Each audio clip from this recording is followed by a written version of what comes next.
And luckily, some amazing local artists and studios have supported us. One of the studios that we've been working with for a long time out here in Montreal is the great Moment Factory. For you guys who don't know, let's sit here, a round of applause for Moment Factory. You guys don't know, we've been working with them for a long time, amazing presentations. Every time we get someone from Moment Factory. So here's Nick. So Nick from Moment Factory, another round of applause.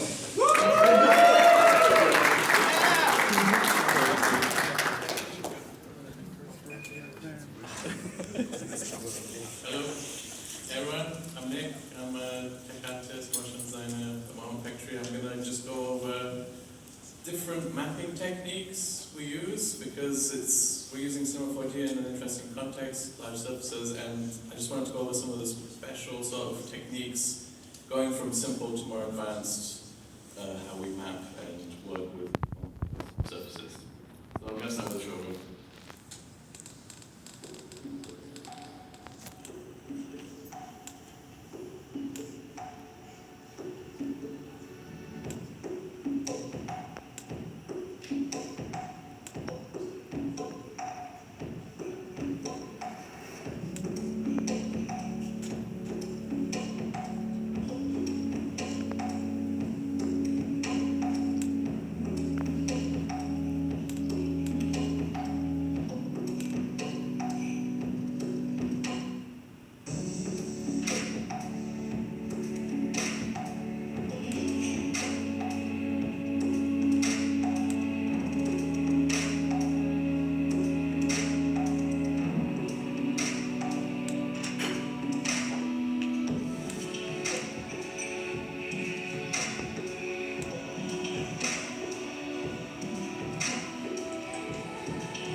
Basically have mapping, and this is the most basic one. It's actually what's used most commonly. You see it on billboards, on the streets.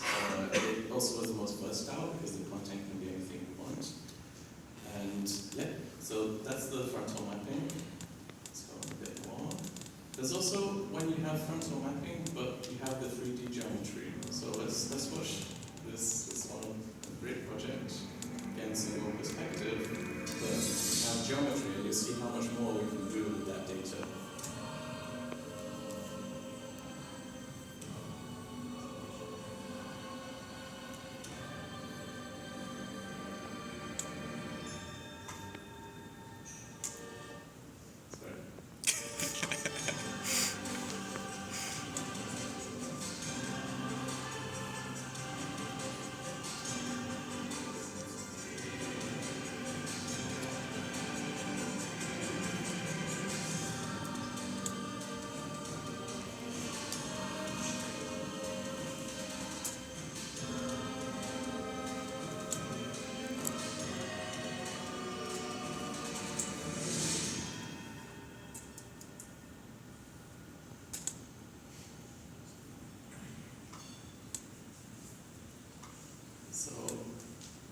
So, as you can see, that was again frontal mapping, but we have the 3D geometry, which it allows us to do way more interesting effects and techniques, and that's where C4D comes in and shines a lot.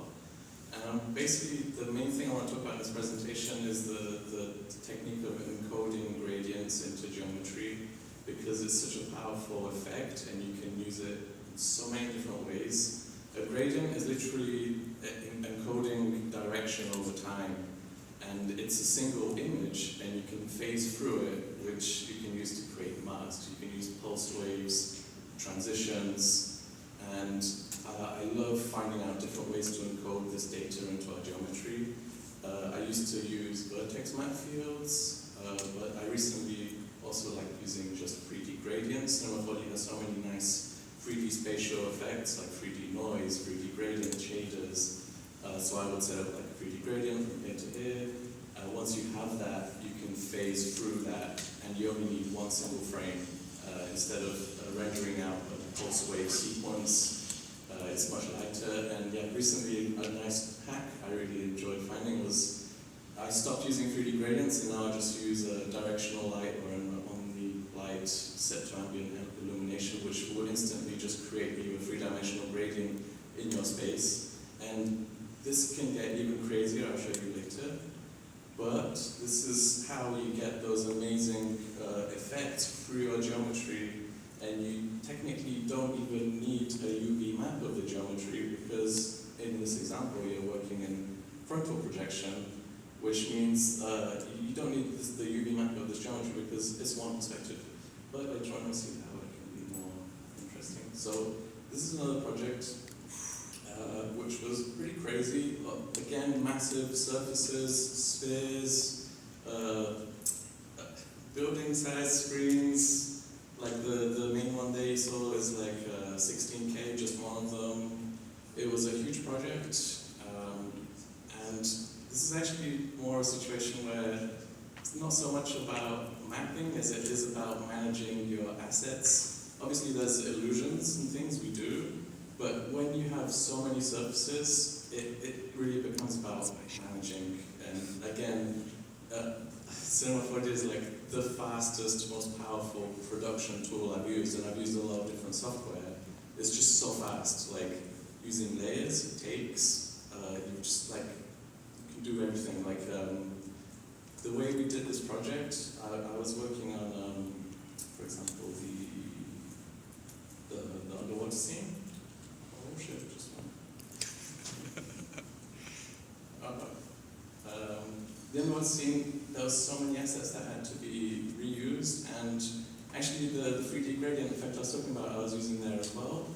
Basically, what we do is we get a beautiful still beauty render using something like Octane or whatever, and then we use standard render to encode different passes like Fresnel pass, depth pass, gradient passes, which then can be used with the beauty render passes to create complex animations where they're all very quick and easy to use, and the heavy part, it looks like you've got this huge, full, heavy octane render sequence, but actually that's just a still frame. The caustics are coming from standard render, projected textures. We have to really figure out how to do it, and basically the main scene is the screen, and once that is done, we can use takes to augment it, change the camera, change the layout, move some stuff around. So you don't need to manage multiple Cinema 4D files, which basically have the same stuff in. You use the takes, and you get to keep your render settings, which is really useful because at some point something will change, the material may need to change some item setup, and you would need to then go through multiple Cinema 4D files. No, you don't need to do that if you have takes. And also, if you go the other way around, you can export your takes out to different scenes if you want.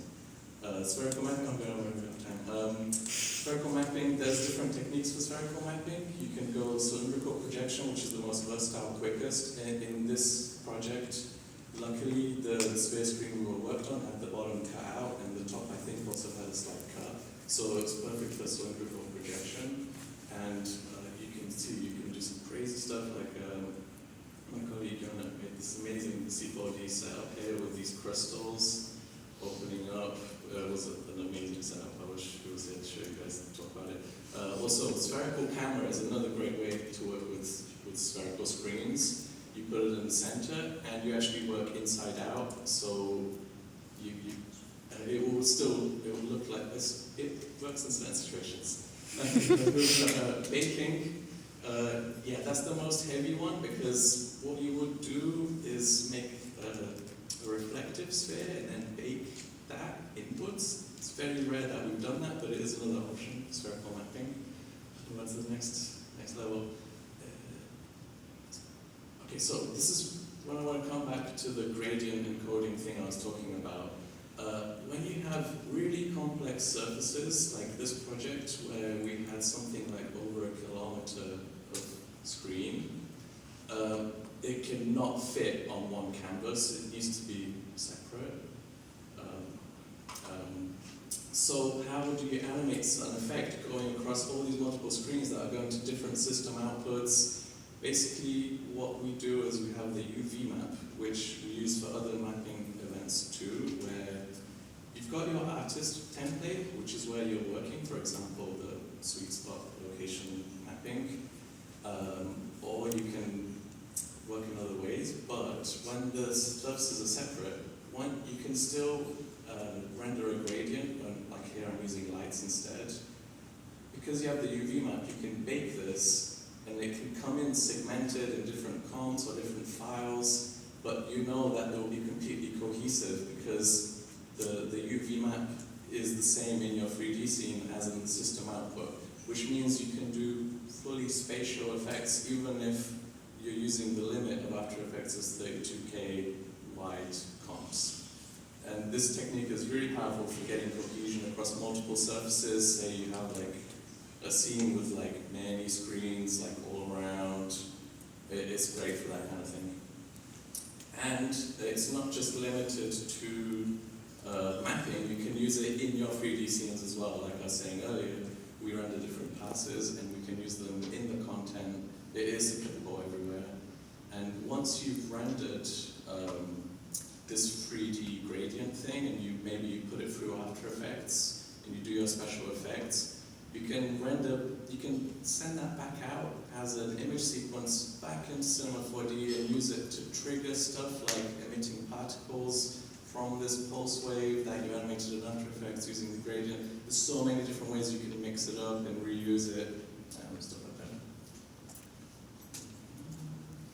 So this is the final stage I want to show you, or at time. It's another way, this is for the 25 Broadway project, where actually we kind of worked backwards. We had the UV unwrap, and that was actually a 3D geometry, which we could then do 3D effects on, and then render back out, and then put it back into the system to wrap back around.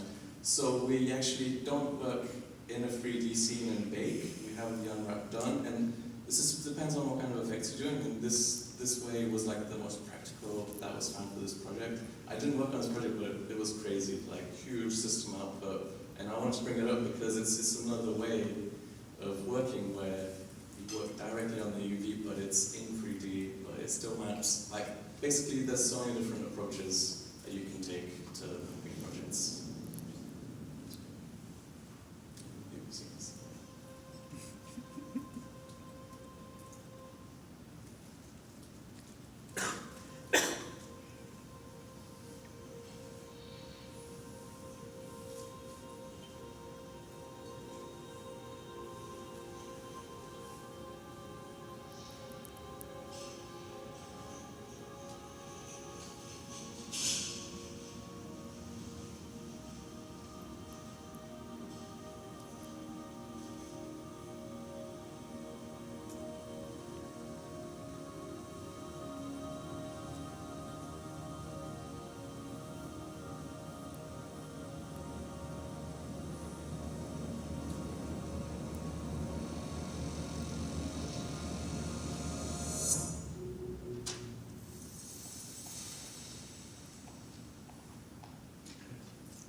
which then gets sampled in Exagora to the LEDs, and you have like another way basically of you're animating basically a huge forest using a two-dimensional template. And also everything I talked about can be applied to more complex situations like robot arms where the surfaces are moving. And we'll stop there now, I've gone over. But I think I covered most of the techniques.